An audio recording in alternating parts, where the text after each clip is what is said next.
seconds? 10 seconds, Stanyo. Oh, you got it. Yeah, he's got it. Okay, we're live.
Thank you, folks. This is the first time I've given a lecture here in the United States in probably 9 years. A lot of what you're going to see here today is a first-time release worldwide of Technologies and Secrets. It is time, and so I am going to teach you some things here on this board about the cover-up that has been mentioned before in some of the lectures, about the alien cover-up and about some of our own human-based programs to make anti-gravity and various other technologies. I don't want this to be a dull and boring lecture, and the opening montage you saw covers scenes from everything we're going to try to squeeze into an hour. If it goes over your head or you forget things, don't worry. They're recording it on a DVD, and I planned on this. What we're presenting here is going to go far and wide, not just here in Roswell. It's the beginning of an unveiling. As you saw the blue and red satin magician's cape, we're pulling the lid off of a number of things today. I didn't even tell Guy, organizing this, what exactly we were going to do because I didn't want it to leak out anywhere. In this country, in the the late parts of World War II, about 1943, there were a number of programs other than the Manhattan Project that were started to develop weapons to defeat Germany. We knew at that time that Germany was going to try to get an atomic bomb, and certainly the effort was thwarted. But there were other projects. Dr. Edward Teller, the kind of alleged father of the hydrogen bomb project, recruited myself and a number of other people from the mid-50s forward until 1971. I was recruited in 71, a latecomer to the program. But back in those early days, there was a real problem with removing the blinders off of scientists to develop new weapons and new defensive mechanisms as well. So in 1943, the men developing this project tried to figure out a way to convince scientists that certain things like anti-gravity new types of weapons where possible to remove the blinders. So by 1952, they had already started what I'm going to show you here. But this is where, whoops, this is where it happened. Can you hear me? Is this mic on here? Only for the video. Sorry, folks. All right, I will project without popping my peas. Thank you. We hope so. All right. In 1947, Jesse Marcel was heavily ridiculed over the release of the information that we had a flying saucer down.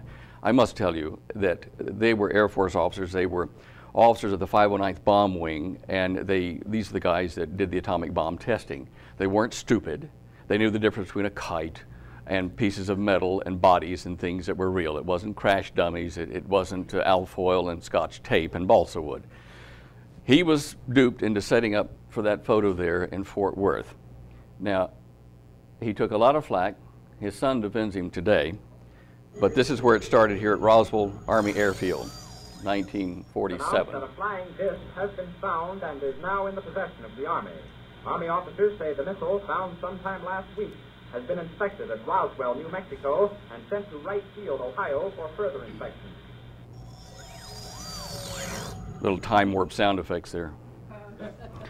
Now, you've all heard of Jesse Marcel, but you would not have heard of Colonel Harrison there. Let's see if I can get back to him.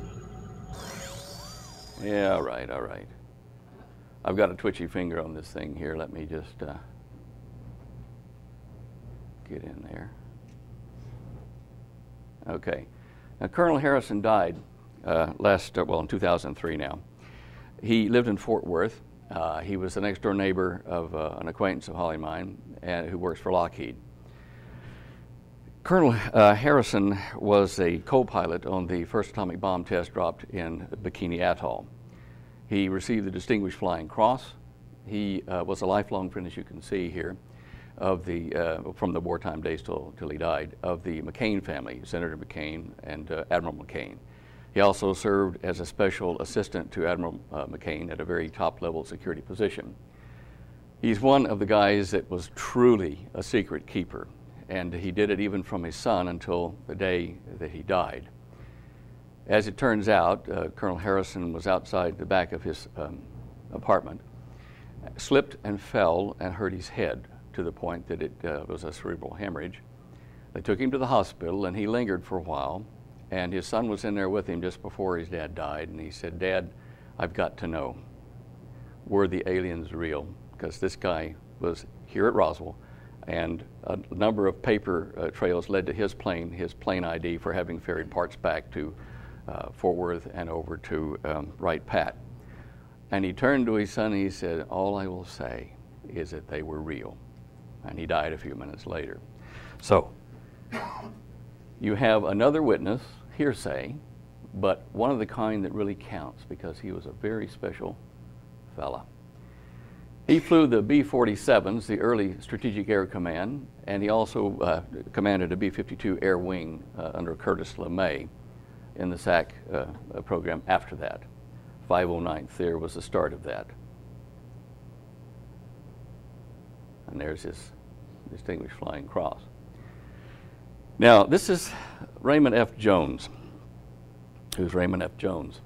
This Island Earth, one of the two probably classic Hollywood productions about alien invasions of Earth in the 50s, the other being The Forbidden Planet. Raymond Jones wrote this and 74 other stories. Raymond was a Mormon and an avid imagination, but he also ran in some very interesting circles. And so after he had started and finished this particular book, which became the movie, he wrote a short story called Noise Level for this magazine, 1952.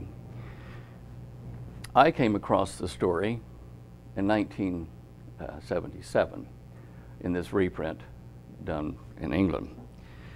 I'm going to tell you a short précis of this story because it's going to probably answer a number of things for you eventually. In the story that Raymond wrote, Noise Level, there's a meeting called in the Pentagon. chiefs of staff all come to the meeting, and there's a president's representative there, and there's this big table. In the middle of the table, there's this plastic-wrapped bunch of burned junk. And it was sealed up, airtight, tied off anyway. And the president's aide tells the assembled scientists and professors who've been called in from all the United States and the generals, he said, look, I know you're not going to believe what we're about to tell you, but something extraordinary happened last week, and we need your help to solve the mystery. He said, we have some of it on film. We were testing this young fellow's device. He's kind of a smart aleck, but we were testing it last week with him, and here's the film we took. And so they opened up the curtain, and the film starts. And you see this young, kind of red-haired, freckle-faced scientist-looking smart aleck, really a bright genius type. And he's got this little chest pack and a backpack and a little belt, and he's standing in front of some of the generals there in a football stadium. And he reaches down, he pushes a button, and he lifts up off the deck 2 or 3 feet and just stands there in the air. Nobody says a word in the office there in the Pentagon. They're thinking, wow. Okay, so he's been lifted up a bit. Then he pushes another button and he rotates sideways and lifts up about 40 feet and takes off, flies around the football field and comes back around for a low pass over the generals. Everybody ducks, and there's a puff of smoke. Quick explosion, he nosedives into the deck and dies, a ball of flame. The package on the table holds the remains of the guy's instrument, what's left after the fire melted everything together. They said, gentlemen, he died before he told us how he did it. This guy doesn't work for any government. He's just an individual. He doesn't have any university grants. He's just an individual, and he did this. Now, you've got to figure out how he did it. We've got his apartment. We've got his library. We've got his lab. We've got everything. You go and take his notes apart and figure out how he did this. Wow. Wow. Everybody runs over a big gaggle to this guy's apartment. They look through his library. He's got chemistry here, physics here, philosophy, ancient mysticism, everything. And he's got a lathe room and downstairs in the second floor area here. And then he's got over here, he's got biochemistry and all kinds of stuff. And they said, could one guy have read all of this? And they start looking through some of the volumes, and there's notes, annotations in the margins. Well, where are his other notes? Couldn't find them. Weeks and months passed as they puzzled over how he did it. And groups all over the United States, for like Martin Marietta and some of the other larger corporations, had scientists gathered together trying to figure out how did he do it. One guy was out fishing, one of the scientists, and he's throwing his line into the water. And as it hit, ripples went out, and there was this swirling vortex next to a rock. And he saw how the splashing water moved some twigs that came together, pulled in by the vortex and stuck together. He says, I've got it. I understand gravity now. They went running back, and a month later, they rang the guys at the Pentagon and said, we've done it. It's 30 feet in diameter, and it's about a foot thick, and it weighs 15 tons, and it only moves off the floor an inch, but we've got anti-gravity. Well, the Pentagon said, get your notes, get over here quick. Everybody is reassembled into the Pentagon in the same room. They show the film of the test to all the other guys who weren't there, and they say, wow, fantastic. The guy that called the meeting said, gentlemen, I want you to meet someone very special. Curtain opens, and out comes the red-headed scientist, the dead one. And they said, what is this? They said, well, he's an actor. He never existed as we told it to you. We had to remove the noise level from your mind to say that it is possible to get you to work on it. Now, I tell you this for a reason. 2 streams of events have been following the UFO circumstance, the real alien or fallen one's chain, and the one where the noise level has been removed in certain scientists' minds to get them to develop this.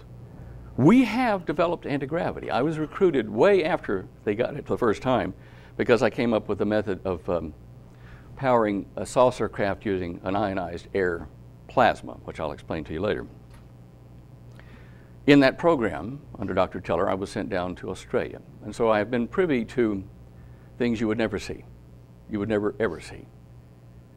And I'm going to show you some of those things as best I could recreate them today so that you'll understand that mankind has, on his own accord, done some of this.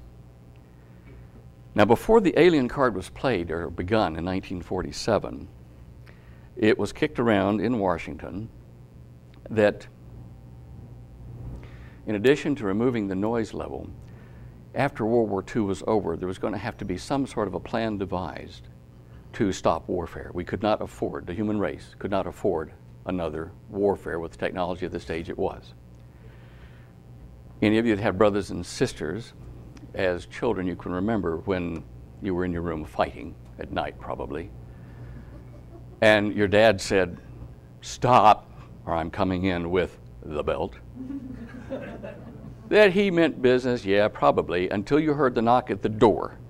And when the door ripped open and there was the 8-foot wide belt with meat cleavers on it and said, "I'm going to kill you," you knew you were friends again. You and your brother or sister were friends. And, "Hey, Dad, no problem." We are that way. Russian, Chinese, American, Canadian. We are the fighting siblings, all humans. Well, majority of us anyway. To get us together long enough to try peace, to get along in harmony, it was reasoned that they could not coerce us from any philosophical or political point. They could not force us with a dictatorship. So they were going to fool us into thinking we were being invaded without knowing that we had aliens at the time. The best laid plans go astray. In 1947, there was a crash. And there were alien beings on that crash. Even though I wasn't there, I'm convinced from what I was shown inside the organization. Certainly there were some technologies, and probably still are some remaining, that we were not able to back engineer, but some very interesting things did surface. Noise level, yeah, we don't want that. Okay.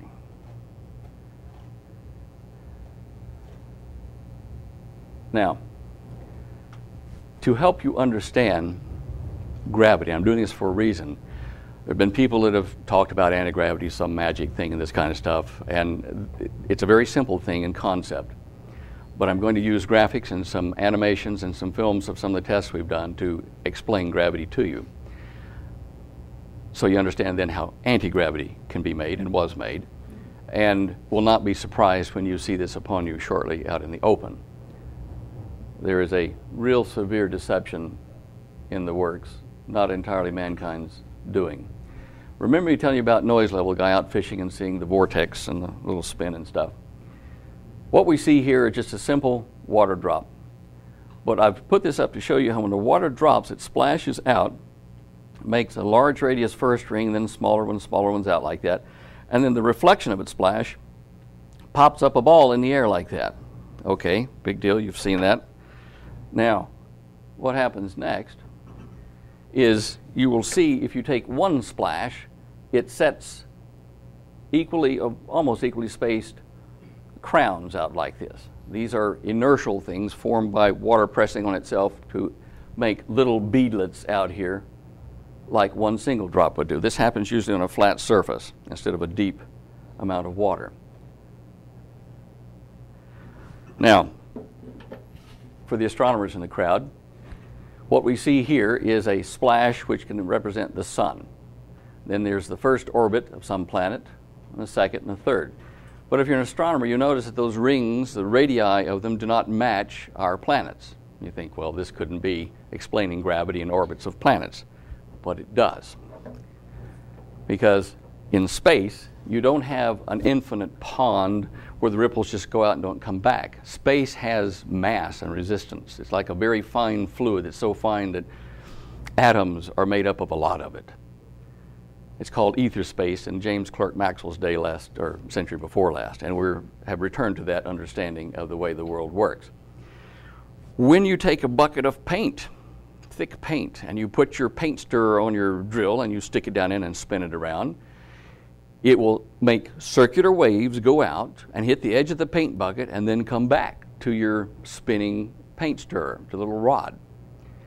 If you spin it at the right speed for that can, the wave will go out, reflect back in, just in time to be in phase with the next spin wave coming out from your spinning rod. This is called standing waves or harmonics. When that happens, then the spacing of the rings changes. And when it does, you can have a planet and a moon, like the Earth and the moon right there, following this particular orbit. Notice how there are bands of orbits. We have those in our own solar system, the Jovian lighter density planets like Jupiter and Saturn, where they have a large mass hump like this. That would be out in this area here. Here down in our zone is a different set of rings, but they all follow what's called a hyperbolic or an exponential curve as far as their distance from the sun like this. It's a very nice curve. But it's a sum of two things, two waves. The sun is spinning at high speed and it spins out a bunch of rings. They reflect from space itself because it's spinning so fast, the sun is. And the waves reflect back, and where they cross and add together forms an orbit. And a planet has to orbit in one of those or it breaks up.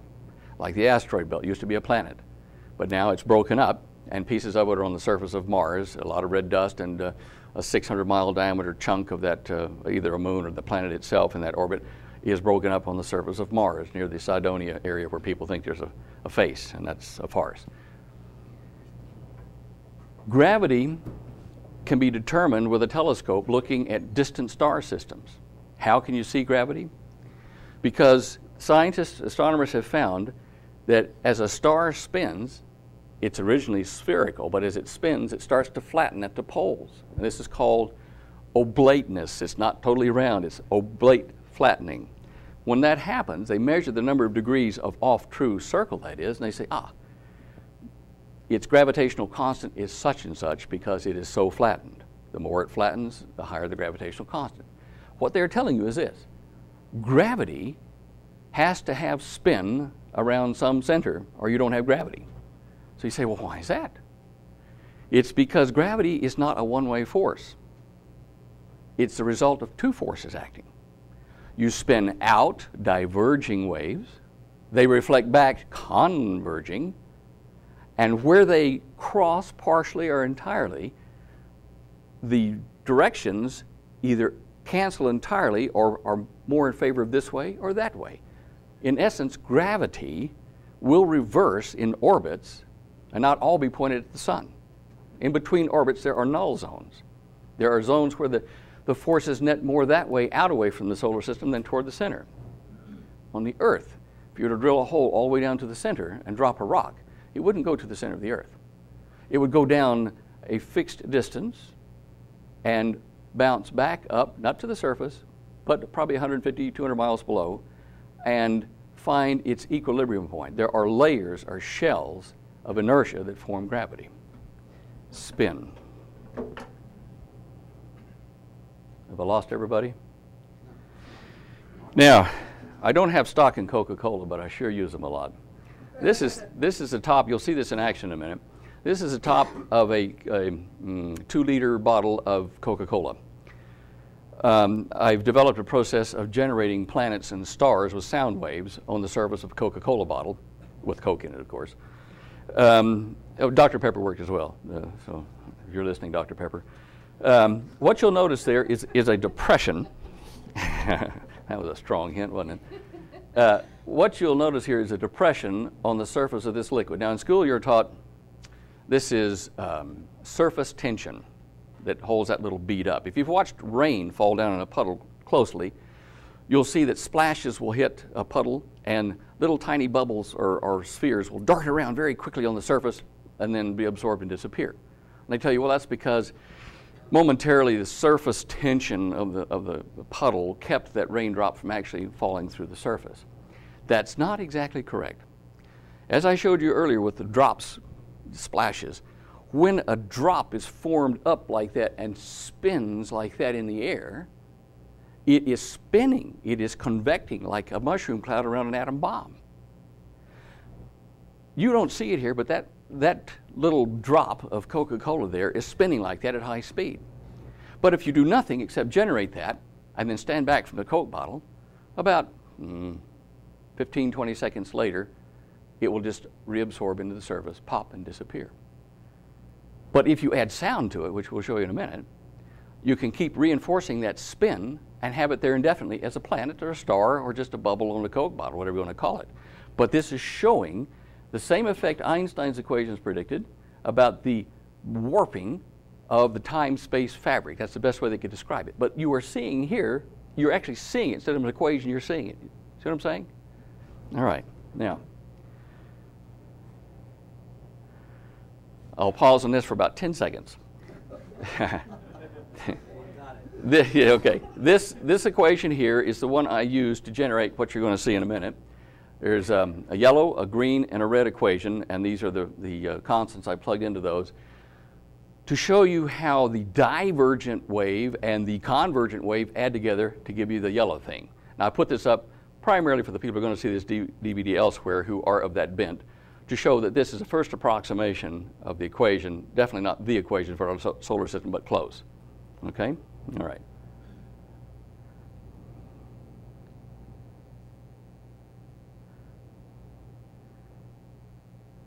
Now this is something that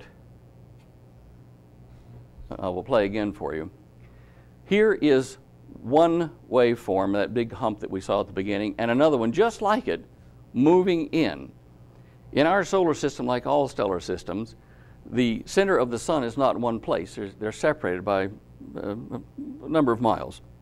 It's called an elliptical orbit, and there are two centers to the orbit, and so the sun actually rotates around 2 points like a parabola. When you get them real close together like they are, these waves start to add together. I got to cheat here for a minute. Where is my... Okay, let's try this and see what happens here. Okay. You see how they added together and formed that big hump? I'll do that one more time. The two waves add to form a taller hump than the first one. Okay? This is wave addition. Now here are those equations in moving form. The bottom ones are the two reference ones, so the divergent, convergent, and the one in the middle, or the one at the top, the yellow one, is the resulting orbits, which can be vastly different than a normal series progression or exponent or hyperbolic curve. Let me just do this again. Look at this. See these ripples here. Now here is one that's only about 9/10 separated from that by its frequency. And this would be the sun in the center, and these would be orbits of planets. Well, now, here you see two humps. They're not quite aligned, and two more, they're not quite aligned. But when you add them together, an orbit almost disappears. Now, why is this important? As our star starts to slow down, which all stars do as they die, the rings around them where planets can orbit change, and orbits get canceled. And it's like, hey, you can't park there anymore. And that's why we think Venus, only one of our planets that doesn't have what's called a magnetosphere or plasmasphere, and it rotates backwards to everybody else, we think Venus either came in from an outer orbit or out of the solar system and as an interloper in a temporary orbit. Okay.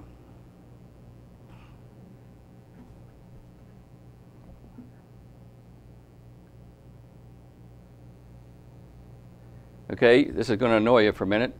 This is sound waves around 110 cycles, somewhere in that range. It varies as I'm doing what I'm doing. I'm going to show you how we have the bubble formed, and then at the very end, there's going to be a very quick flash. You will see two large spheres on the Coke surface and a little tiny one coming in, and then suddenly bouncing away like crazy. This doesn't happen because of surface tension. This happens because their spins are opposite. The little guy has got a spin that goes out like this. The big guy has one that comes the other direction. And so when they get close to each other, they bounce off. Not magic, not electrostatics, but just pure movement.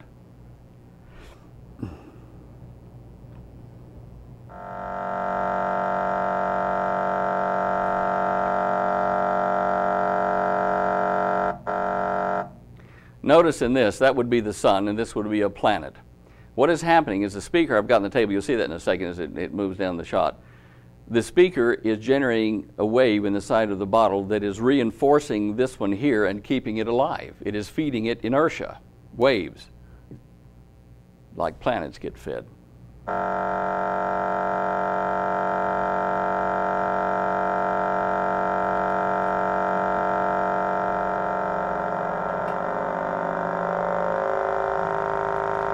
Now this is generating one of those balls. It'll pop up here in the lower right corner.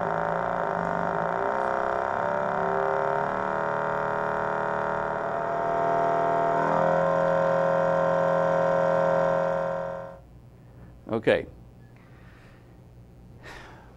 There's no magic to gravity. It is motion in a fluid space. It is spin around a center or two centers, as the case may be. If you apply that to a saucer craft, you're going to see the following things. First of all, a single anti-gravity craft, I'll get to the details of how that works in a minute, but the craft itself has to have spin in its field. Even a plasma craft, which is charged air at high temperature, which moves through a magnetic field, forms a spinning tornado with the center of it right down the middle of the craft. That was the early days. And up and out over the surface wing and back in to form a convecting smoke ring. When it does that, it's just like when you run your hand through the tub like this or down a stream. As you move this way, in opposition to the movement of your hand, there's anti-curl going the opposite direction to conserve momentum. The energy you're putting into the water spins behind you, a turbulent wake in a boat or whatever. Now, the little green circles you're going to see here are an example of a craft generating secondary spin vortices around it in air, space, water, wherever it's operating.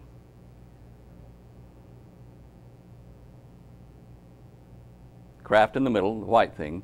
The counterspin vortices outside. They won't touch each other because they are going in opposite directions between them. Look at that again. Notice that these arrows are in opposite directions. If they were to get too close, they'd push themselves apart like those two drops you saw on the surface of that Coca-Cola. Boy, Coke's going to owe me a favor. Okay, now, if they got too close to each other, even as a craft rather than secondary eddies, watch what happens. Oops. Both of those circles were spinning in the same direction, but they'll bounce apart. Look at that again. Both spinning in the same direction, but in between them, no. However, there's a trick to this. The gap theory. Nothing to do with Genesis, but anyway. Okay, if you space them correctly, they will actually lock together with a common shared vortex in between them like that. Watch that again. Now, it's fairly unstable with just two of them like this, as they tend to kind of orbit. Okay? Now, if I let them freewheel in space, two ships using that, this is what they'll do. They'll spin around and you have a hard time controlling them. So, we go to a stable form, which is 3 and more in triangular additions. Okay? They will lock together. They won't go any closer like a flock of birds. They will lock together like that in those formations. Now, you've seen reports or films or, movies even showing UFOs gathering like this and locking together like a flock of birds even in the 50s over the White House. This is why they did that, because it is efficient, and as they get together in triangular pieces and make bigger and bigger formations, it is easier for them to conserve energy, to communicate with each other, because the fields between them, the vibrating fields, are mechanical, and you can talk between the ships without going to radio just by using the vibration in the field. You can actually shout if you wanted to. It wouldn't be as efficient, but it's modulating with just voice level audio. When these craft get together like that, if you wanted to, you could stretch a blimp, a fake flying saucer of any shape you want over the top of it and under the bottom of it, and snap the edges shut. And the guy on the ground is going to say, wow, look at that 450-foot long UFO. But if you take the cover off, it's 10, 12, 15 of these guys all hooked together. Now, modern physicists, when approached with the problem of supporting a craft in the air for 10 minutes or more in one spot, right here, I've debated some of the heads of theoretical physics in universities, and I've managed to frustrate every one of them. They say, well, 10 minutes, the amount of fuel you need. I mean, look at the space shuttle, for crying out loud. You couldn't sit right there for 10 minutes. You couldn't carry enough fuel on board. I say, well, you got a blackboard? You see this little basket here and these little wires and stuff, and this is a hot air balloon over the top of it here. Do you see where I'm going with this? See, this guy's been here 3 hours sitting here with a hot air balloon. Well, that's different. That's different. That's specific gravity. That has nothing to do with this. I said, well, now why does that balloon float? Because the hydrogen gas in it is less dense but more energetic per particle? Yeah.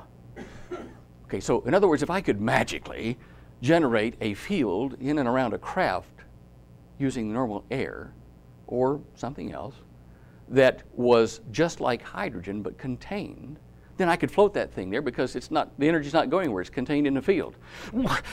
I had one guy get some he picked his chalk off his desk and threw it at me and stomped out the door. But it's there, that's the truth. Now, so when you see a large ship, if you do, I mean a large ship like half a mile in diameter or something, and you have an engineer tell you, it can't be real. If it is, it's not from around here because, you know, half a mile long lever arm on a wing or a portion of it, if that thing moved up and down like that, it'd rip the thing apart just from, you know, the lever action on the joints. What they haven't considered, very simple point, what I showed you there with those, the saucers gathering together to make a bigger craft, each one of them still has its own local gravity. And the stretch would only be 30, 40, 50 feet, and we do more than that on a standard airliner wing. So when you have gravitational posts all through this immense structure, and it's all linked together, and the command pilot that's linked them all together and firing the system, everything accelerates uniformly. There's no big drama. There's no heavy torque on the joints. It is possible, and within the realm of modern physics. It's just that you didn't see how Houdini did it, and that's what we're playing with. Some will be real, and some will be a Trojan horse, I'm sure. And this is what you would probably see.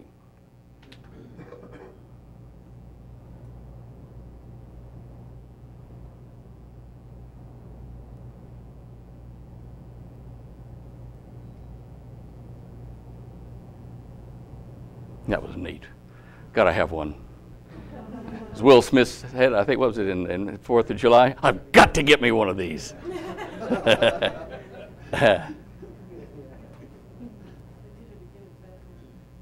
In Batman, did he? Yeah.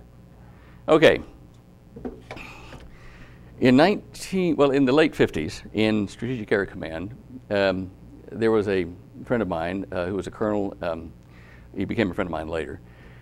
Colonel in the Air Force, and he was a commander of a SAC aircraft, a bomber aircraft. And Colonel Dice had a navigator on board that he knew quite well.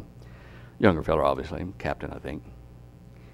And one day the captain came to me and says, Colonel, he says, look, I'm going to give you a sealed envelope here, and I want you to hold it for me. I've got a duplicate that I have at home, and I've filed another one that's in mail that's coming to me, certified mail, but I want you to keep a copy until I tell you otherwise.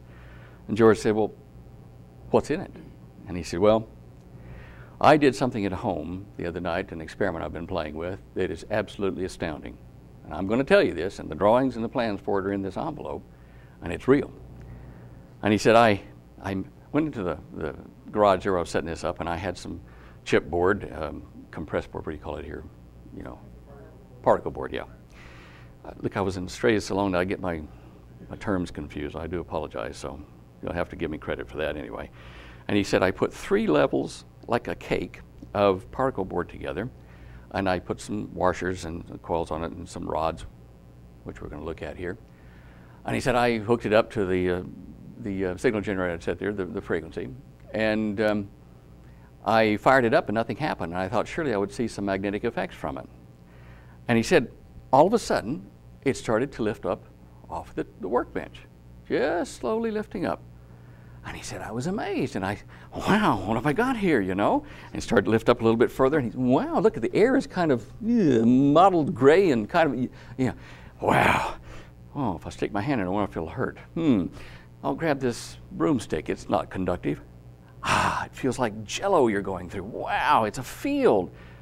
Well, I'll just turn that off. We'll do that again. He reaches over here to these knife clips he's got for the power supply, and he pulls it back like this, and it goes, and a big arc, double arc jumps over and gaps the air and keeps on running the spark in the air without this thing. He says, oh dear, can't shut it off. And he said,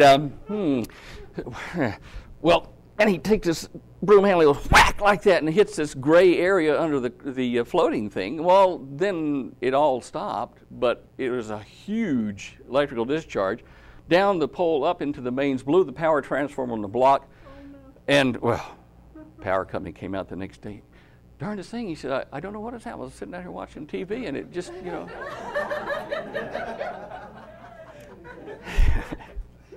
But he had anti-gravity.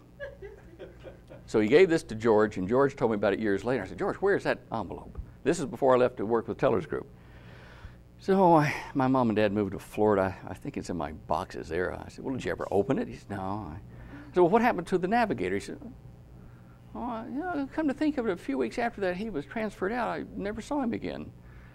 I thought, small wonder. All right, so I filed that away. Then, probably a few months later, I was recruited by Teller's group, and I got to see why what the navigator did worked. Now, up there at the top left is how he wound one set of washer and rod. And then he put them into this on particle board. 15-degree spacing as we twisted the various layers apart. And when I was later into the real guys, this is the application of one of his coils and rods. And that's the inside of a 30-foot diameter human-made anti-gravity craft. It's as simple as that. What I don't have here are some things that I will probably not show publicly for safety reasons, but I'll explain that. In the real craft, this coil here and this one come up over an archway here so as not to block what's called the breather of the washer. This is a hollow square-sectioned mu metal inductor core. This is like one of those washers he had on his particle board. See how it wraps around one washer? There's a little gap in it. Now for the coil going up the rod in the center, we have this one here and this one here. What he did was he used pulsed direct current to generate a spinning vortex right here in the fabric of space, if you wish, into the ether space. I'm going to show you how that works in the next animation. But this, I promise you, is a 30-foot diameter craft drive coil. It produces a number of very interesting effects on the crew and the surrounding area by altering time.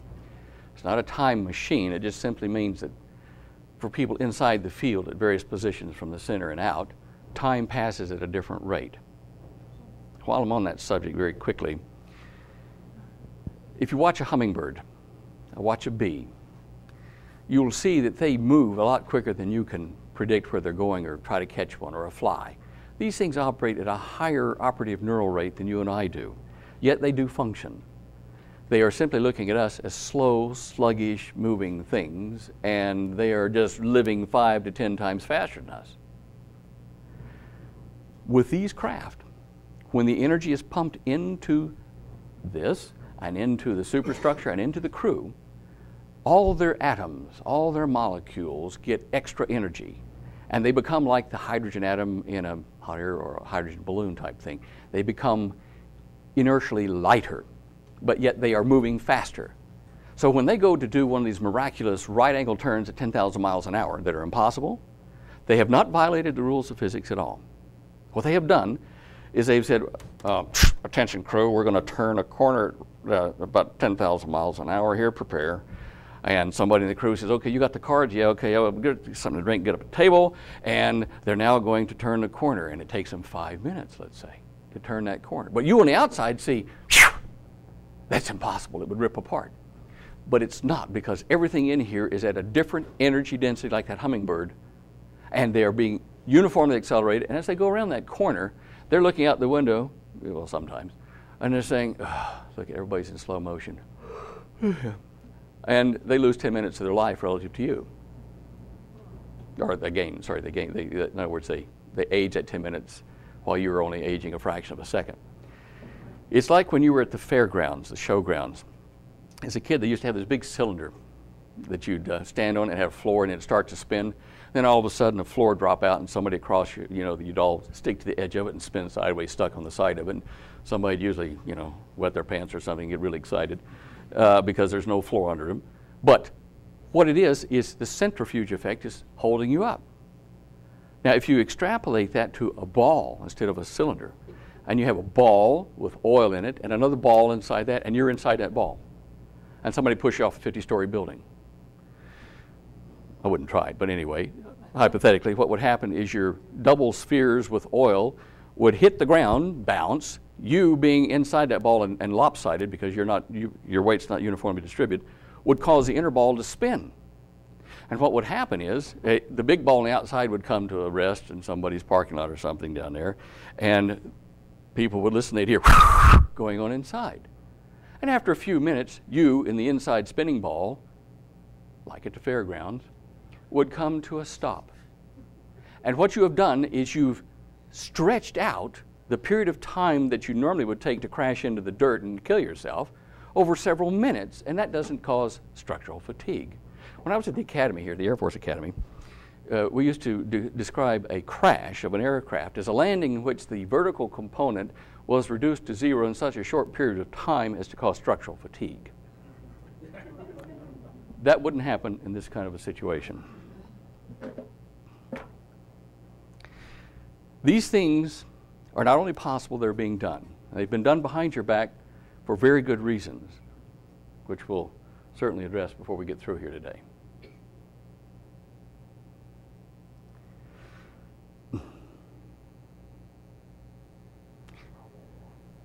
Now, do any of you ever recall in the late 50s, early 60s, it wasn't Dino Kraspadon, there was a science fiction writer, or not a science fiction writer, a UFO investigator back then, mentioning the guy that knew the secret, the military guy named Lorenzo that knew the secret about the flying saucers. Do you remember that? Probably not.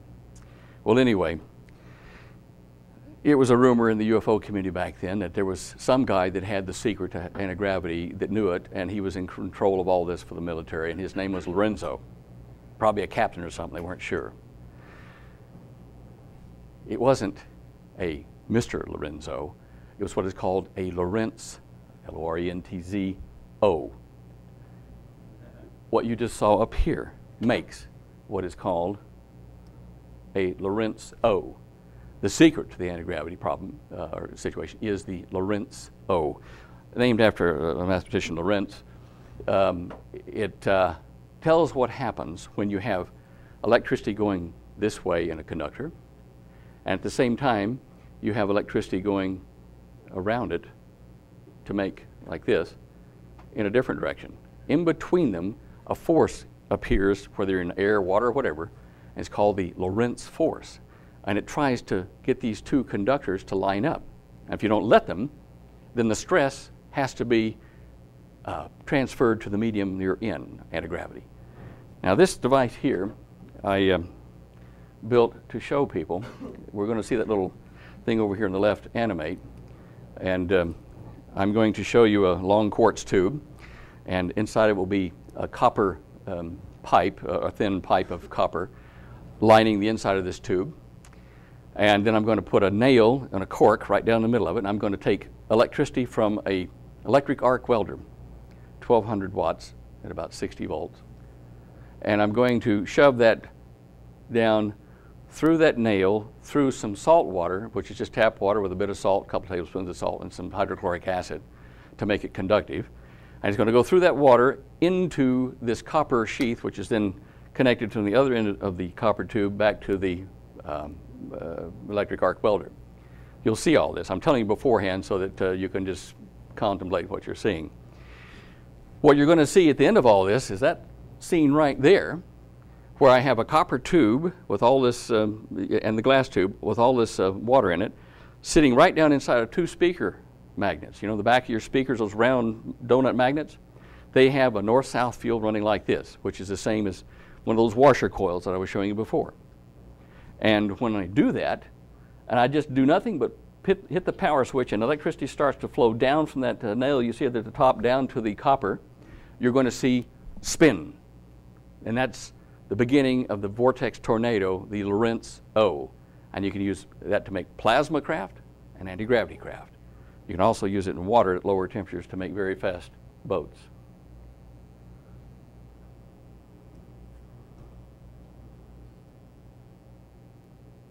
That's when I was a little bit younger. Well, maybe a lot. There's your, well, that might be brass. I can't tell from the color. It was brass or copper, just a conductor. Quartz too, because this gets very hot very quickly. Glove, obviously, to keep from burning myself again. There's your ring magnets. There's the jar of water from the tap. Still water is better than you put a couple of tablespoons of salt and about, half an ounce of hydrochloric or something in it. That's the company that made the electric arc welder. That's a 100 amp diode down there, which turns the alternating current into one direction, direct current. And there's the magic nail that goes down through the cork. I forget what we made that out of, but it was something that didn't melt easy. And here you go.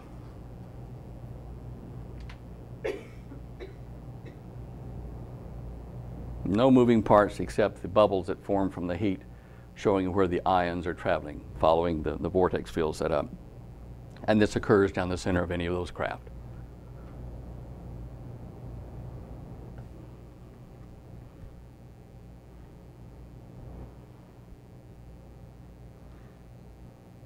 The next time you're sitting next to somebody blowing smoke rings, witness a miracle. The smoke ring can do some marvelous things.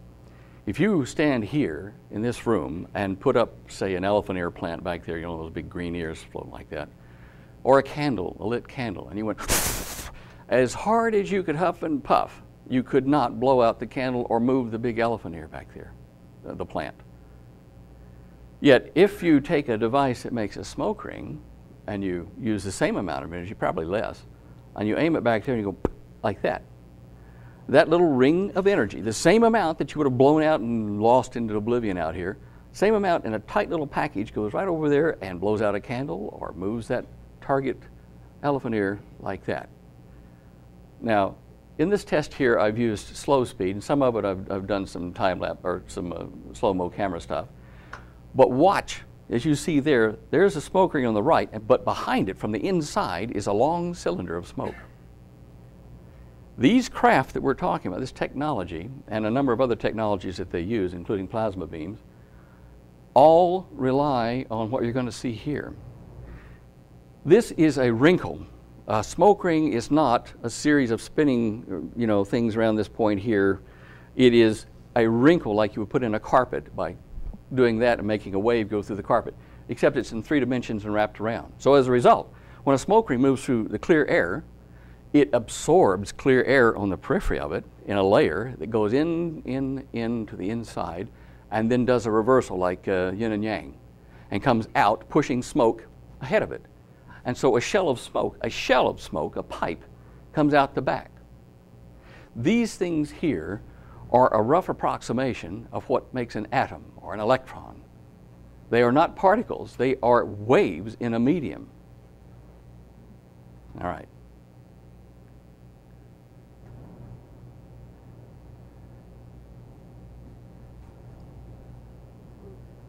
I have made them bounce off each other like particles, shooting them rapidly so that they hit and bounce off of tables and still keep their shape. These are why scientists think that light acts like a particle and like a wave, and so physicists say, well, let's call it a wavicle. It's because it has periodic motion, yet it defines a very tight field like a particle would. This is a device that I use to do the rest of what you're going to see here. It's a plastic pipe, plexiglass pipe, and I've just made it so it'll make smoke rings with a piece of shower cap stuck on the back as a rubber membrane, and I pull it and pop it loose and I get 70 to 90 miles an hour out of the little donut. Same thing you can do. You're going to see here in a bright section where I have a smoke cloud, an oil vapor cloud, and I shoot a clear air toroid through it, and you will see a perfect black, subtle, perfect circle go through it. This is why when UFOs go through clouds or various other things, you see nothing. they open it up like the mitral valve in the heart. They go like that, and they just cut a hole and close it right behind them. They don't make any swish, any wake, nothing. No sound wave, no sound barrier. That's because of what you're seeing here.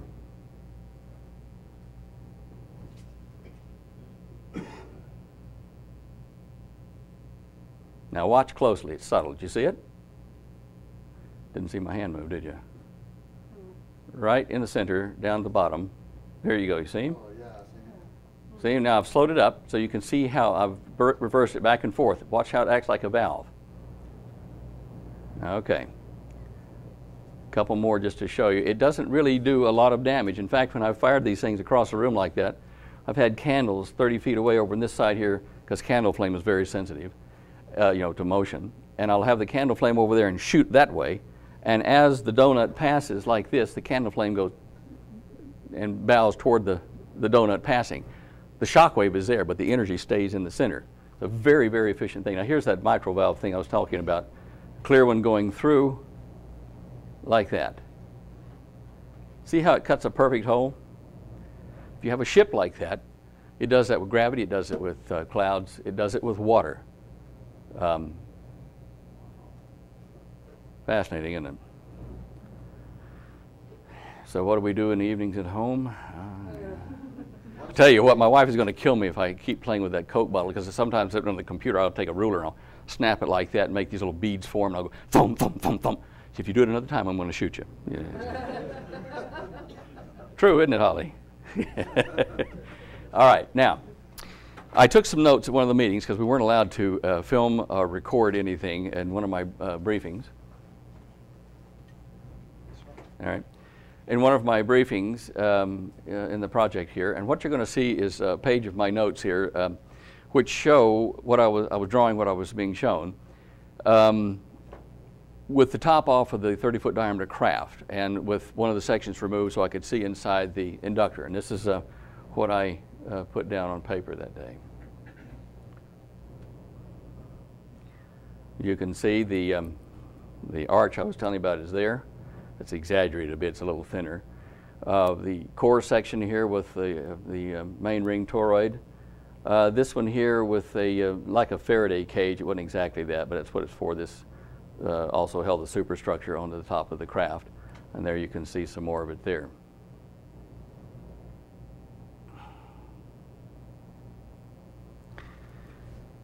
I had correspondence and talked with a man named Townsend Brown, and also got a hold of his lab film from the Bonson Corporation in 1958. I have one of the only 2 copies in existence. And I discussed the Philadelphia experiment and a number of other things with Dr. Brown when he was in Catalina Island, California, before he died. Townsend filmed here was at the Bonson Corporation in Salem, and at that time, he was trying to generate anti-gravity using the biofuel-Brown effect. He had failed to understand that you have to recirculate your wake like a smoke ring. So he was trying to do brute force, as many of them are still trying to do. But with a smoke ring and with charged particles, if I push out this way and the wake of my pushing comes around behind me into my intakes and adds to my energy, I use a lot less energy to go forward. In fact, it's like going, I reckon it's like going into a saloon bar in the Wild West. Break your boots and your guns, and you come up to the saloon door, it's packed. Hello, bar, I'm here. And you shove the door up, you're going to get a little resistance. But if you come up to the thing and you open the door, excuse me, fellas, could I just move in here? No resistance in essence, and you get in. So what you do is you make a place for yourself in the air or in a gravitational field. Before you get there, you scoop out a hole, you put yourself in it, and it closes behind you, and there's no pushing wake, there's no sound barrier, there's no light barrier, in fact. We can go many times the speed of light using this concept in space.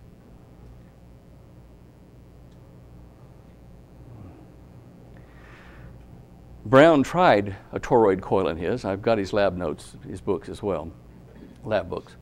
Over here was called the beta machine. This was generating his high voltage 100,000 volt charges that were generating these arcs. On this saucer here, I've held it, it was about 3 feet in diameter. This coil, he would slip on top of that and they would put high charge through it, but it was only half of the solution. If he had done the other coil and had known to do it, where he wrapped another coil like this and put those in phase, he would have had anti-gravity in a big way. He was that close, that close. I have a great deal of respect for the work that Dr. Brown did. And as I say, I'm privileged to have access to all of that stuff. This is some of his note work on the board for the design of the craft, some of his vacuum testing on the lower left, and some of the high voltage testing before they put the coils on the top. And that is a real deal. That's not an animation, and that was just finished last week in California by one of our associates. We are making working models of these things to show you. So it is real. You can do it. Chris Craw did that. How far do you think the government has progressed with this? The government, per se, has little say in it. This was a supranational operation. My control agent in Australia was Sir John Williams, a Welshman, Captain Sir John Williams. He's now deceased. And he was under the advice or counsel of Dr. Edward Teller. In Russia, Teller's counterpart was Dr. Andrei Sakharov. I forget who the guy in West Germany was, or in England, Norway, Canada, but there were a few guys around. Anyway, these sat above elected governments, because elected governments come and go and they leak like a sieve. So, well, they do. And these gentlemen that I worked for were the invisible government you speak of, the Illuminati. And we parted ways after I'd only been in the program for a short while, but and they also tried to put me at the bottom of a mine shaft about 5,000 feet deep. Now, I did manage to get away, obviously, but they did manage to keep me out of the United States and telling you any of this for 30 years. They just gave me my citizenship and passport back in 2001. Spent 30 years in Australia waiting for the time to come back. There's a lot more to the story. Obviously, in 1 hour, I can't do that. So I'm hitting the highlights of this, and now I'm going to go very quickly to, what's my time like? I can't read this watch. How much time have I got left? 5 or 10 minutes. All right. All right. Let's, we'll skip one section here. And we'll go to free energy. There are a couple of things, the anti-gravity, the alien card, and free energy that people have been banting around wanting to know how you do it and where it is. And there's all kinds of stuff about zero-point energy and magic this and over unity that, and nobody's come up with a working product for you. Well, they've had working product since the mid-50s. There are two main sources of this quote-unquote free energy. It's cheap, but it's not free. The sun is one of them. The sun hits on what's called the plasmasphere or magnetic field of the Earth, the magnetosphere. Every planet except Venus has one. Dr. Tesla over here in 1935 or so patented a flat plate with an antenna pole underneath it going down to a couple of little things to a battery and a little motor to capture direct energy from the sun and turn it into electricity. Now, his device did work, but it took, several hours to charge up a battery, and it wasn't really efficient to run your home with. So after that, there was a young fellow following Tesla and his work. Let me just go back on that one here. Oh, don't do that to me.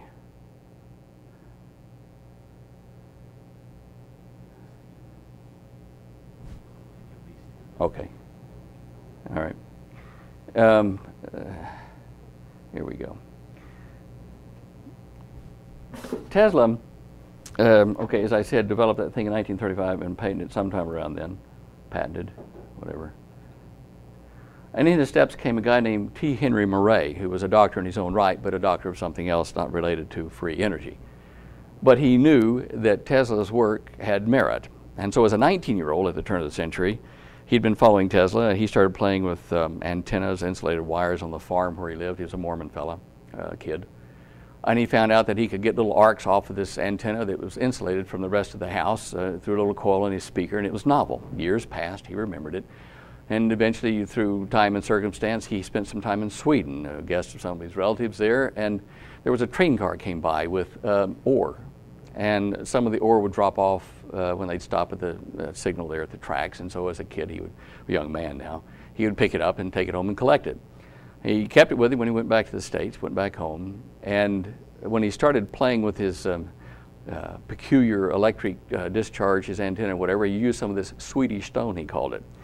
And it was a semiconductive type material, which we've now dubbed the triboluminescent material, which is just a strange term for saying it'll turn certain frequencies of light or heat into electricity directly.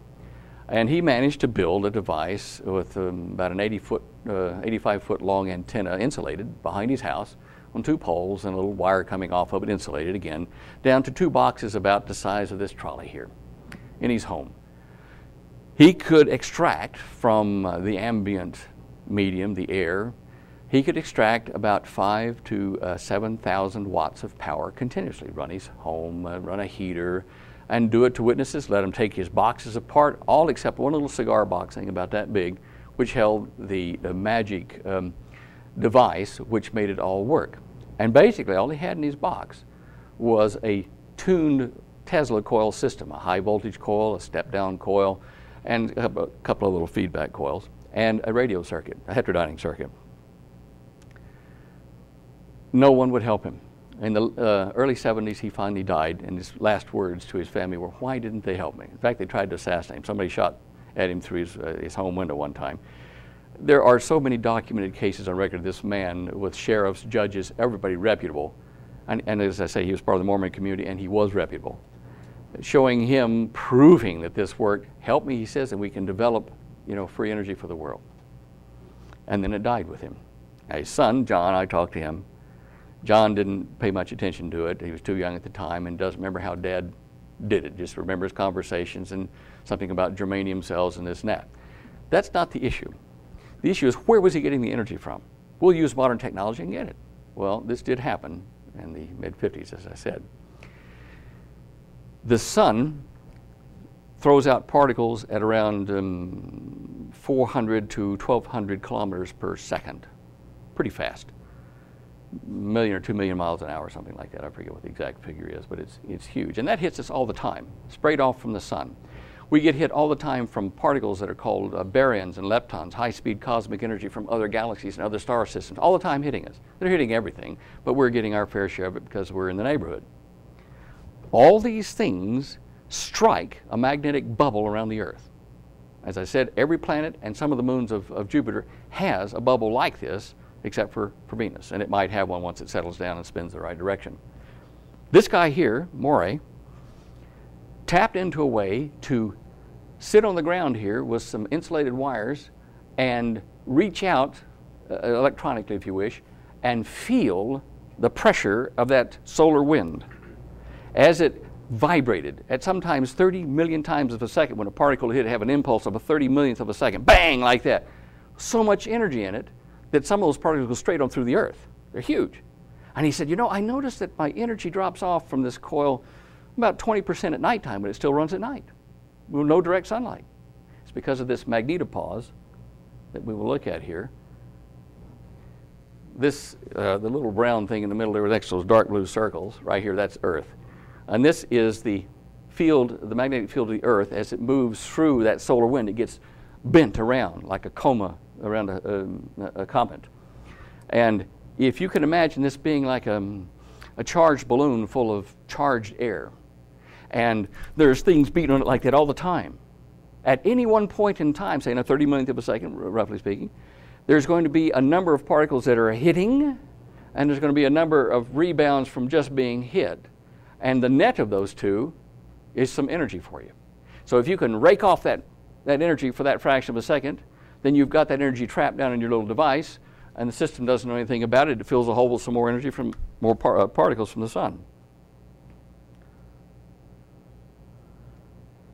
Now, where we went a while ago is where we belong now. This is the Van Allen belts, the radiation belts around the Earth, the outer one and the inner one. As particles hit it, as particles hit it, it rebounds like this. And it presses on the red one down there, which then presses on the surface of the Earth. What we do is build a charged pocket of air on the surface of the earth with these wires. And when they get pushed on, they're going to make voltage. And how do we know this? Professor John Trump at MIT, he's now deceased as well, I wrote about him in my book, made a most remarkable discovery in the 50s again with high voltage. 2 plates there. Those 2 plates represent 10 inches by 10 inches metal plates. They're in a very high vacuum.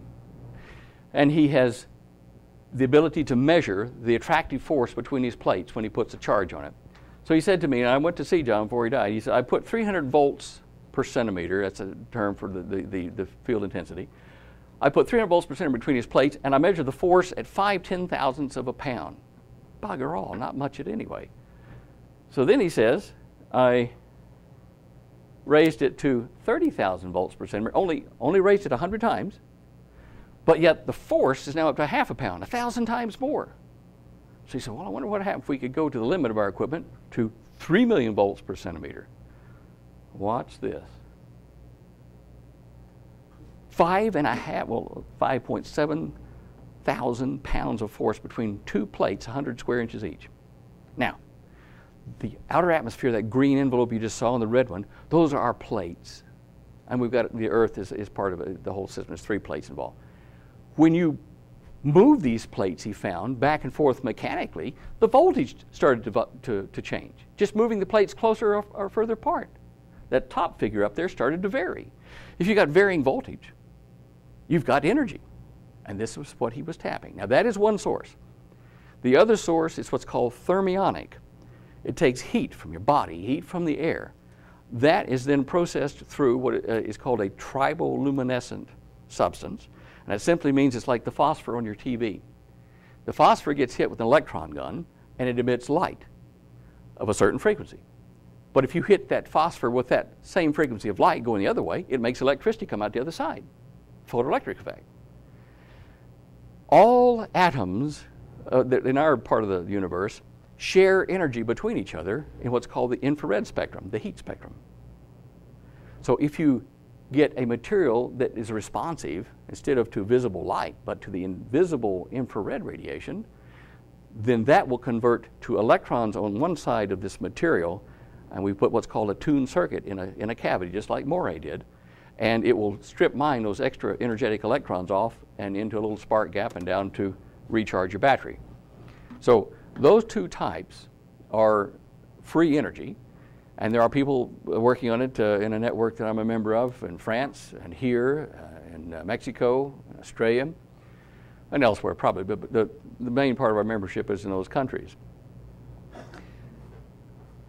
We are able to succeed with what we've got to varying degrees, but basically if you use the atmospheric one I told you about, this one here, you'll be able to trap mechanical pressures on the outer Van Allen belt and turn them into electricity and charge batteries, which you then run inverters from, and you've got power to run your home without the power company. Obviously one of the reasons that it's not been widely distributed. By the way, the thermionic device, if you take a nuclear, there are certain types of nuclear reactions you can make to produce a lot of infrared or heat energy. And if you do that inside of a material, of a vault that's lined with that triboluminescent material, you can convert that heat from that nuclear reaction straight into electricity, which may or may not be what Bob Lazar was talking about when he talked about his alien sport craft he saw with the 3 gravity wave focus machines out at Area 51. He did describe something which I believe to be what we use ourselves. So whether they use an element 115 and bombard it with neutrinos and get heat out of it or whatever, they're actually taking heat, like I'm telling you, and converting it straight into electricity. To a certain degree, solar silicon cells do the same thing for us in solar collectors. Oh, come on. This is the backyard. I've got 2 more holes to fill and put the poles up, and we'll be testing this out in our backyard. That's the charged antenna. You put an insulated wire, insulate it to 30 to 40,000 volts so it won't leak into the atmosphere, and you charge it up and it becomes your balloon to be compressed by the impact on our outer ionosphere and the Van Allen belt. Yeah. All right.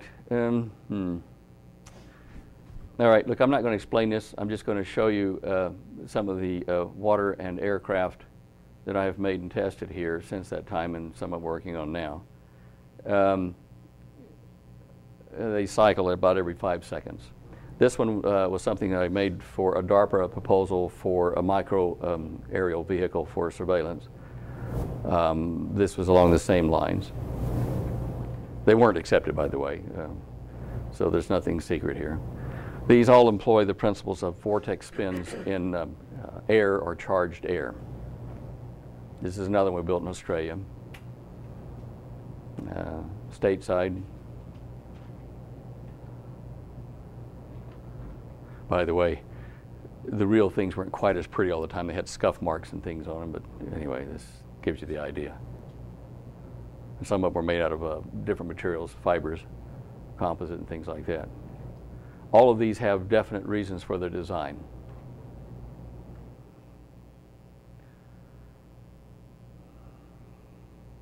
And that's a plasma craft with the ion peaks on the center vortex, as I've discussed with you before.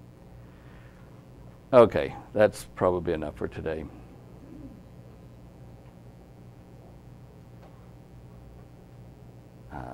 Let's see, have we forgotten anything? Smoke rings, that. Okay, that's it, folks.